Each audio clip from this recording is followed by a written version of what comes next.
Hoje eu trago um fenômeno da endocrinologia da nossa cidade. Hoje eu estou com quem? Sabe você de quem eu estou falando? Hoje está aqui no restaurante Delícias Brasileiras, ele, o doutor Júlio Lucas. Ele que é endocrinologista, atende pela Unimed na nossa cidade. Então, vamos falar logo com ele. É um prazer recebê-lo, doutor Júlio. E hoje, pessoal, o assunto é diabetes. Ele vai falar um pouquinho para nós o que é a diabetes, um pouco do tratamento e quais são as novidades que a ciência hoje traz no tratamento. Vamos lá? Doutor Júlio, é um prazer recebê-lo aqui no nesse espaço, no restaurante Delícias Brasileiras, que tem nos atendido e nos recebido com tanto carinho. Doutor, o senhor estava nos explicando agora há pouco, um pouquinho sobre essa doença que está tão comum, né? A gente tem visto tantos casos, não só na nossa cidade, mas no Brasil inteiro. O que hoje se entende por diabetes? Então, eu primeiramente gostaria de agradecer o convite e dizer que um fenômeno, eu acho que você está exagerando, eu acho que não sou um fenômeno na endocrinologia, assim.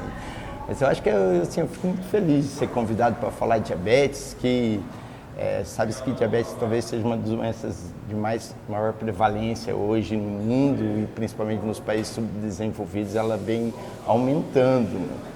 Diabetes não é uma doença nova, né? Se você for olhar na história da humanidade, 750 anos antes de Cristo já tinha gente contando coisas, quando a gente lê relatos de sinais e sintomas, que a gente fala, olha, esse rei persa, que ele já era diabético. Diabetes mellitus, que é o nome da doença, esse nome a doença recebeu esse nome no século XVII, né? Diabetes em grego quer dizer sifão e mellitus quer dizer adocicado. Então, sifão onde passa água e adocicado porque a água é doce. Então, assim, diabetes é uma doença relacionada a uma alteração no metabolismo do açúcar. Então, como o paciente, inicialmente, ele urina muito, toma muita água e a urina fica adocicada porque perde açúcar na urina, ela recebeu esse nome no século XVII de diabetes mellitus. A doença ela é caracterizada basicamente por uma dificuldade do organismo de usar o açúcar consumido. Basicamente, nós temos dois tipos de diabetes, o diabetes tipo 1 e o diabetes tipo 2. Existem outros, mas basicamente são esses. O mais comum é o tipo 2. Eu vi num estudo que praticamente 90% dos diagnósticos com diabetes é tipo 2. Hoje a gente sabe que aqui na nossa região, nós temos um trabalho publicado pelo Hospital das Clínicas em Ribeirão Preto, em 1996. O Ministério da Saúde dizia que 7,8% da população entre 39 e 60 anos eram diabéticos. O Hospital das Clínicas fez esse trabalho lá em Ribeirão na época, mostrando que esse número era um número que já não era muito verdade. O número naquela época já era em torno de 12,26% da população nessa faixa etária era diabética. 90% são diabéticos tipo 2. Naquela época a gente mostrava que 50% desses pacientes não sabiam que eram diabéticos. E pior ainda era que não estavam em tratamento. Uma dúvida, o senhor disse que a doença foi descoberta mesmo antes de Cristo. Muito. Descoberta não, provavelmente foi descoberta, já tinha pessoas com esses sintomas naquela época. Com tanto tempo existindo a doença, com tanto tempo de ciências, de pessoas que estão estudando sobre o assunto, descobriu-se que a doença tem mudado através do tempo ou não? Ela continua a mesma? Isso, assim, é um assunto extremamente importante, eu posso dizer. A medicina conhece a doença há muitos anos. Nós sabemos tudo sobre ela? Com certeza não. Por isso que tem vários estudos, tem cientistas no mundo inteiro procurando.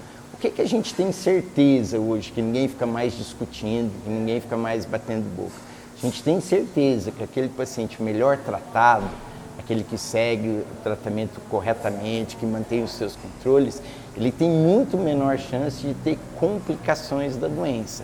Porque qual que é o objetivo de tratar a doença? É evitar complicação. Claro que a gente pode voltar um pouquinho e falar sobre como não ficar diabético, né? O diabético tipo 1, como é uma doença autoimune, esse não tem como prevenir, né? Geralmente aparece em crianças, às vezes independente.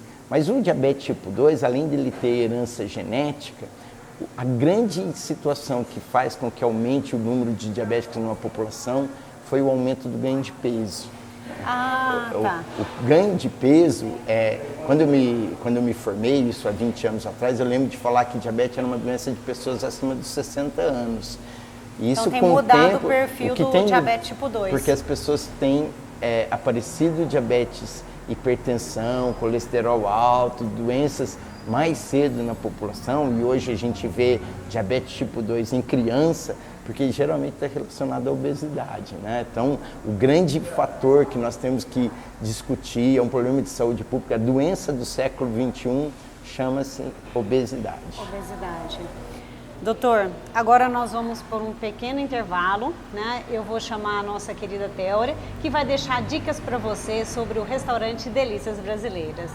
Um recadinho para vocês. Nós temos aqui no restaurante Delícias Brasileiras prato feito, marmitex. Temos também comida por quilo e o à vontade, com sobremesa, churrasco, todos os tipos para você saborear aqui no nosso restaurante. Com um lugarzinho especial, uma pista especialmente para pegar pratos feitos e marmitex, que nenhum restaurante tem. Venha e conheça a nossa diversidade. Não se esquecendo que a gente também pode entregar a marmitex para você e a marmita também. Não tenho tempo? Só ligar 3025 1365 e venha buscar aqui a sua marmitex. E você, almoça onde? Eu almoço aqui, no Delícias Brasileiras. Claro, Delícias Brasileiras. Delícias Brasileiras. Eu, Alexandre, fiquei fã da Delícia Brasileira, só como aqui agora. Eu almoço aqui, no Delícias Brasileiras. Aberto de segunda a sábado, das 15 para as 11, às 3 horas da tarde, às 15 horas. Delícias Brasileiras, Rua Doutor Júlio Cardoso, 1974, Centro, 3025 1365. Para você que está nos assistindo, ligou a TV agora, nós estamos no programa Sabe Quem Veio Almoçar Hoje e comigo está o Dr. Júlio Lucas e o assunto hoje é diabetes. Pessoal, no primeiro bloco nós estávamos falando sobre o que é diabetes, né? Agora nós vamos fazer uma brincadeira com o doutor e ele vai tirar algumas perguntas que vai estar nos respondendo para você entender melhor sobre este assunto. Eu tiro aqui? Pode tirar, doutor. Deixa eu ver aqui. Então, assim, dietas radicais podem reverter o diabetes tipo 2? Essa tá na moda, é modismo as dietas, né? Tá todo mundo fazendo, muitas vezes ainda sem prescrição, né, de um profissional, um nutricionista, um médico. Isso eu acho que acarreta bastante a saúde. Então, no caso do diabético, quanto que isso está influenciando? Então, eu acho que assim, antes de falar dieta, a gente tem que falar assim, no que se... como tratar um diabetes. Então, tem 3 coisas extremamente importantes: a alimentação, a atividade física e o uso de medicação. O suporte para tratar qualquer diabético, ele se comporta nesses 3 pilares de tratamento. Um deles é assim, quando a gente fala em dieta. Eu posso te dizer assim que com os anos, né, eu lembro no passado quando a gente falava em dietas restritivas, e aí eu vou incluir as dietas radicais aqui, que falava, olha, o paciente diabético não deve comer açúcar. Hoje a gente não diz mais isso. Hoje a gente fala assim, que paciente diabético ele deve ter uma alimentação saudável. Assim como qualquer pessoa, né? Falou, olha, açúcar ele deve ser evitado para diabéticos? Com certeza, mas ele deve ser evitado para pessoas normais. Se você falar, olha, eu vou fazer uma dieta radical e eu vou perder peso, pode melhorar o controle do diabetes, pode fazer até que metabolicamente o paciente diabético volte a ficar normal, com certeza. E o consumo de carboidrato? Então, mas qualquer dieta radical, ela é insuportável dentro de um tempo. Você consegue fazer ela num tempo e depois você volta. Os trabalhos mostram que radicalismos faz com que a pessoa volte a engordar. Qualquer alimentação, ela deve ser baseada em 60% na alimentação deve ser a base de carboidratos, 30% a base de proteínas e 10% a base de gordura. Então, se você comer dessa maneira, se você tiver uma alimentação assim, você não vai tirar nada da tua alimentação e você vai conseguir manter o teu hábito alimentar por um bom tempo. Falar, tá bom, mas e se eu tirar todo o meu carboidrato? Lembre que o carboidrato ele é energia momentânea, aquilo que você usa para agora. No stand-up do corpo. O organismo, para ele poder funcionar, ele precisa de açúcar, o cérebro precisa de açúcar. Mas se você não come carboidrato, o que você vai fazer? Ó, já está na hora da gente começar a alimentar. Vai começar a tomar os sucos. E aí, mesmo essas situações, as pessoas me perguntam muito, tá bom, mas eu posso comer alguma coisa à vontade? Eu falo, olha, vontade ninguém deve comer nada, né? Todo mundo deve tomar cuidado. Então, radicalismo em qualquer coisa tende a falhar, até na alimentação. Então, a gente pode ter uma alimentação saudável, não ter falta de nada. Eu posso vir a um restaurante como aqui e sair daqui sem ninguém saber que eu sou diabético, né? É diferente de eu entrar aqui e falar, não, eu estou aqui, ainda mais hoje com os refrigerantes diet, com as alimentações diet. Águas gaseificadas. As águas gaseificadas só tem gás, né? A água com gás ela não tem quantidade de carboidrato, você pode tomar tranquilo. Agora, antigamente quando falava, eu quero um refrigerante diet, aí a pessoa falava, diabéticos tomam diet. Hoje qualquer pessoa toma. Se você for no bar do tio Zé, lá na periferia da cidade, provavelmente ele tem refrigerante diet e não precisa ser o diabético que vai tomar. Se você sai do país, isso está totalmente... Às vezes as pessoas dizem, refrigerante diet é ruim. Mas eu lembro quando não tinha refrigerante diet, o paciente diabético ele tinha essa restrição. Hoje, o paciente diabético ele pode viver uma vida normal, totalmente normal. Vamos à segunda pergunta. Segunda? Então deixa eu ver aqui o que é a segunda pergunta. Tá aqui, ó. Que a Universidade Federal de São Paulo, a Unifesp, publicou no dia 12 de janeiro agora de 2015, lá na página da SBD, da Sociedade Brasileira de Diabetes, um estudo mostrando que baixos níveis séricos de vitamina D podem ser preditores de complicações do diabetes tipo 2. A vitamina D tem vários estudos mostrando, né, que a deficiência em vitamina D pode ocasionar várias doenças. Sim. Dentro da diabetes, o que isso pode estar influenciando? Então, o pessoal do metabolismo ósseo lá da Escola Paulista de Medicina, eles têm feito esses estudos, e mesmo aqui em Ribeirão nós temos alguns estudos aqui, o Dr. Franzé aqui no Hospital das Clínicas tem estudado a ligação de diabetes e vitamina D, na verdade de diabetes e o metabolismo ósseo metabólico, né? Mostrando que a vitamina D, sabe que a vitamina D hoje é uma das coisas que mais estudos, porque antes a gente achava que a vitamina D só tinha ação no osso, que tinha ação única e exclusivamente na osteoporose. Mas hoje a gente sabe que deficiência de vitamina D, então a falta de sol, né, que é o que aumenta, ele pode causar, além da alteração no metabolismo da glicose, pode aumentar o risco de câncer de mama, pode aumentar o risco de doenças cardiovasculares. Então, existe esses trabalhos, esse estudo é intimamente ligado ao diabetes tipo 2, mostrando tipo 2. que repor vitamina D, você pode, naqueles pacientes que têm predisposição a diabetes, pode diminuir a resistência insulínica, e a resistência insulínica diminuir o nível, e naqueles pacientes já diabéticos, a reposição de vitamina D, naquele que tem deficiência, né? Tem que deixar claro que a gente não vai repor vitamina D em quem não tem deficiência. Lembre-se assim, vou dizer qual que é a melhor maneira de... E o senhor me falou da fase. Então, o pessoal de casa, a falta de vitamina D não é própria de quem é novo. Nem na infância não é esperado que falte vitamina D, nem na adolescência, nem na vida adulta. Normalmente, assim, está protocolado, em quem que você procura deficiências de vitamina D? Em mulheres na pré-menopausa, brancas, né? Aquelas que nasceram lá na Casa Grande, não lá na senzala, né? Como nós, assim. Mas, de qualquer maneira, mulheres brancas que estão na perimenopausa, a deficiência de vitamina D tem uma resultado maior.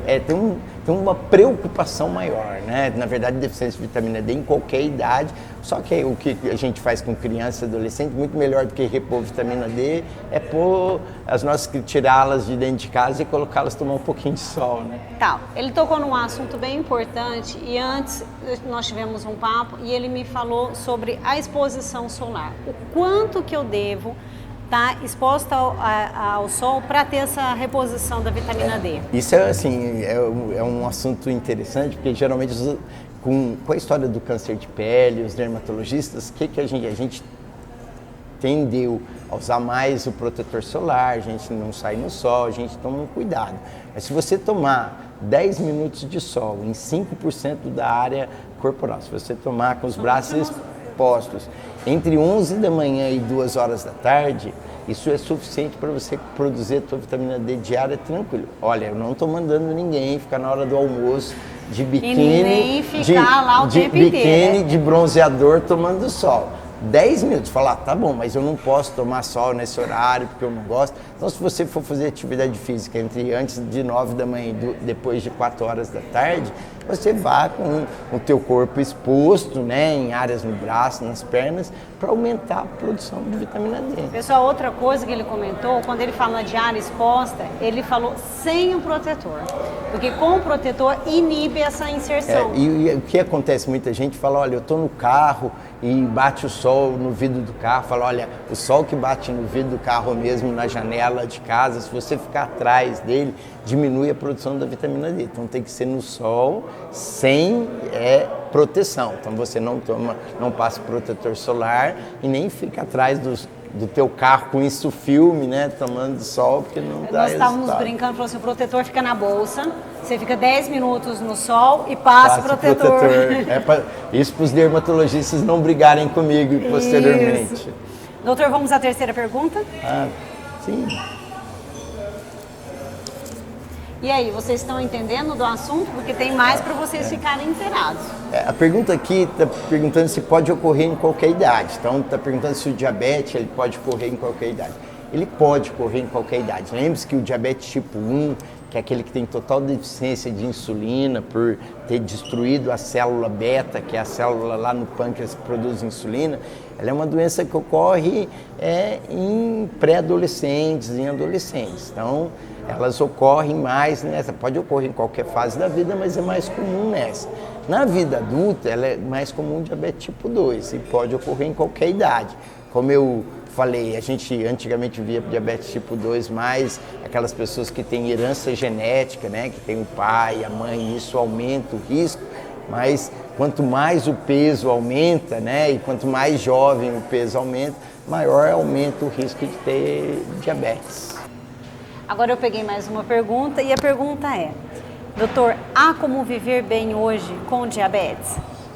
Então, eu falar que ter diabetes é bom seria, assim, incongruente, né? Falar que ser diabetes, ninguém gostaria de ter doença nenhuma. Agora, é possível viver bem tendo uma doença crônica, é possível, né? Como?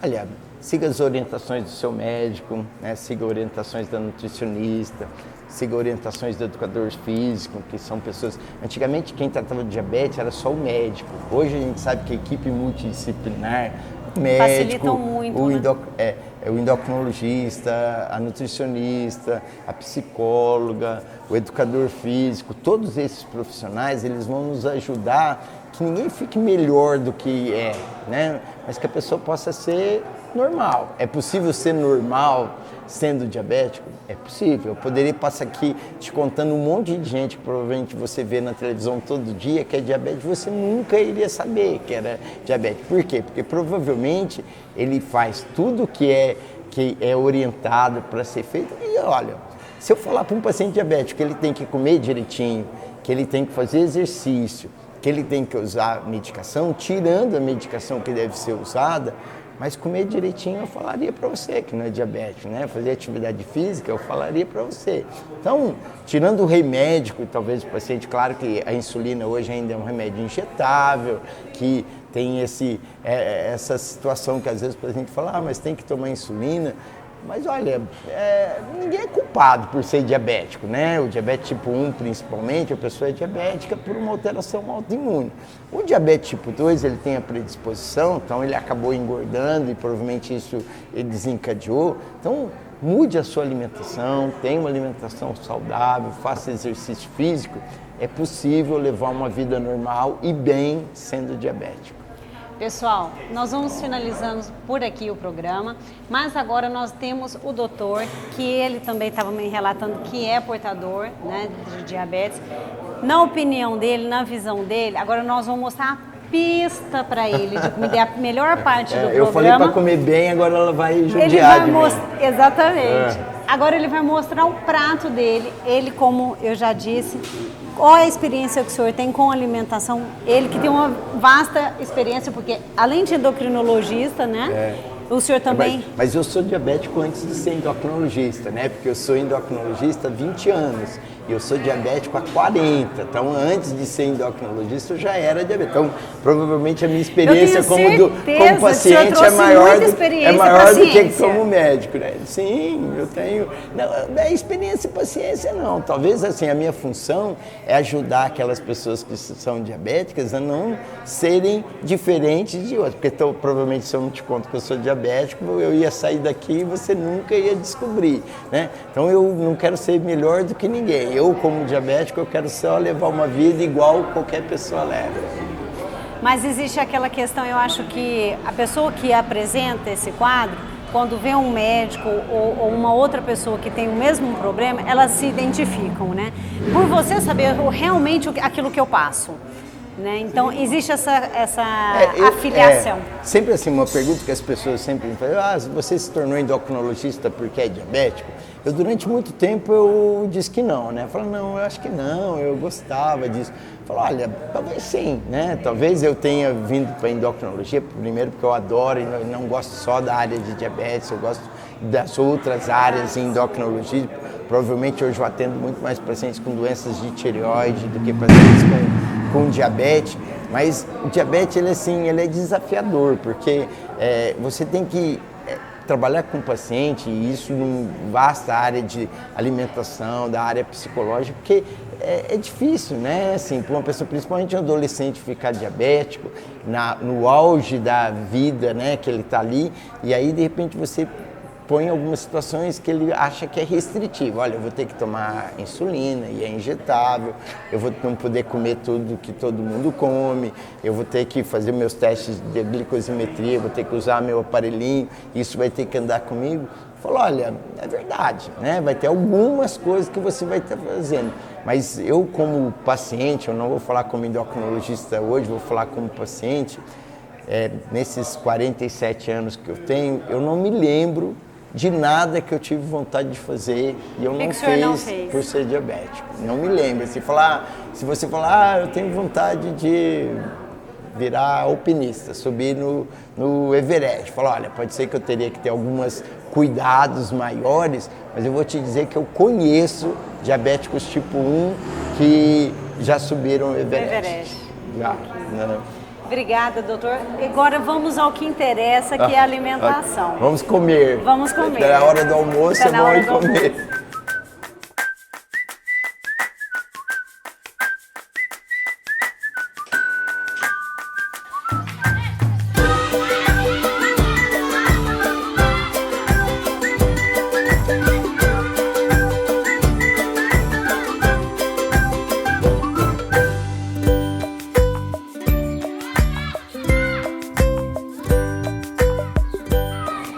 Pessoal, agora nós estamos com o Dr. Júlio e a experiência dele como portador de diabetes tipo 1, ele estava me dizendo que antes da alimentação ele precisa tomar insulina, né, doutor? Sim. Então, e aí eu vou tomar insulina baseado, então eu já medi minha glicemia estava 108, que agora, então eu venho aqui, aviso a bomba de infusão de insulina, que a glicemia está em 108, e a partir da contagem do carboidrato do que eu vou me alimentar, então eu fiz um cálculo aqui que mais ou menos eu vou comer umas 39 gramas de carboidrato. Então eu venho aqui, aviso a bomba que eu vou comer 39 gramas e ela vai injetar 3,9 unidades de insulina, aí eu vou almoçar. Isso arde, dói, como é? Não, isso está Sente nada? Não, né, não sinto nada, porque como o catéter que injeta insulina ele é trocado há 3 dias, ela vai injetar. E é o senhor mesmo que troca, não precisa ir no hospital? Não, meu paciente mesmo que troca. Um catéterzinho é igual uma picadinha de insulina. Bom, o senhor é endocrinologista, o senhor sabe fazer a contagem desse carboidrato. E o paciente? Olha, contar carboidrato é muito simples. Isso nós temos nutricionistas que ensinam a contar carboidrato. né? Isso é treino, existem livros. Isso aqui, eu sei que aqui tem 39, porque eu sei que o arroz, ele tem, cada colher de sopa de arroz tem 5 gramas de carboidrato, cada colher de feijão tem 3, acima de 15 gramas de carne a gente entra com... Então isso é treinável, né? Então o paciente ele pode aprender então, isso. Então você aí de casa também que tem diabetes, pode ficar tranquilo, é só procurar um profissional, você vai aprender a contar. Sim, a nutricionista, né? Não o meu endocrinologista, vamos falar que isso quem ensina é a nutricionista, né? Ok. Quem ensina a contagem de carboidrato é o Doutor, pessoal da nutrição. O senhor acompanha o suco? Eu vou tomar suco, tem que lembrar que assim, aí eu conto o suco também, né? A gente sabe que suco de laranja é uma das coisas alto teor de carboidrato. Um copo desse aqui tem mais ou menos 20 gramas de carboidrato de suco de laranja. Quer ver uma outra coisa que tem muito carboidrato, tipo melancia, né? As pessoas falam, mas melancia é água pura, né? Mas melancia tem muito carboidrato. Mas dos sucos, o suco de laranja, se não me engano, é um dos que mais tem carboidrato. Então precisa ser contado para tomar o suco de laranja também. Ok. Doutor, tá, fique à vontade. Ah, obrigado. Agora é a sua vez. Nós vamos comer, né? Tá bom? Obrigado. Vamos comer? Você não vai comer, não? Eu já vou comer. E aí, gostado da entrevista sobre diabetes com o Dr. Júlio?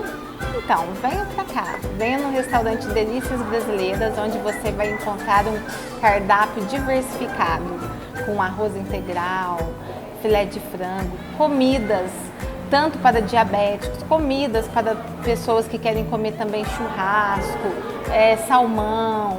Temos também agora no cardápio, dia de sábado, comidas japonesas, sushi, sashimi, diversidades de pratos para todos os gostos. Venham conhecer que vocês vão adorar.